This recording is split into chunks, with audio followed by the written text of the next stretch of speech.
প্রিয় শিক্ষার্থী বন্ধুরা, আজকের সমস্যা একক কাজ 1 পৃষ্ঠা 107 27x³ - 125y³ কে উৎপাদকে বিশ্লেষণ করো।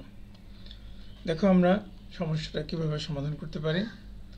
প্রথমে লিখে নাও 27x³ - 125y³। এই 27 কে লেখা যায় 3x³ আর 125 কে লেখা যায় 5y³।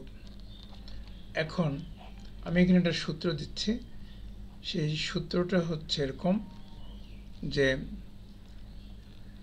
a³ - b³ ইকুয়ালটা আমরা লিখতে পারি a - b * a² plus ab plus b²। এটা আমরা লিখতে পারি। এখন 3x কে ধরবো আর 5y কে b ধরবো, ধরে আমরা এই সূত্রটা প্রয়োগ করব। তাহলে আমরা লিখতে পারি 3x - 5y into 3x² plus 3x into 5y plus 5y²। এটাকে একটু সরল করে দাও।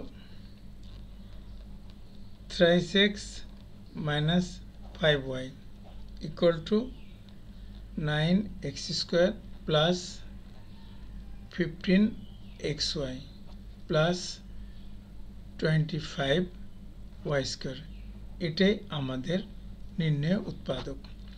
আমি এর আগেও বলেছি যে a³ - b³ অথবা a³ plus b³ সূত্র ব্যবহার করে আমরা যদি উৎপাদকে বিশ্লেষণ করি, তাহলে দ্বিতীয় অংশটা আর কখনোই উৎপাদকে বিশ্লেষণ করা সম্ভব হয় না।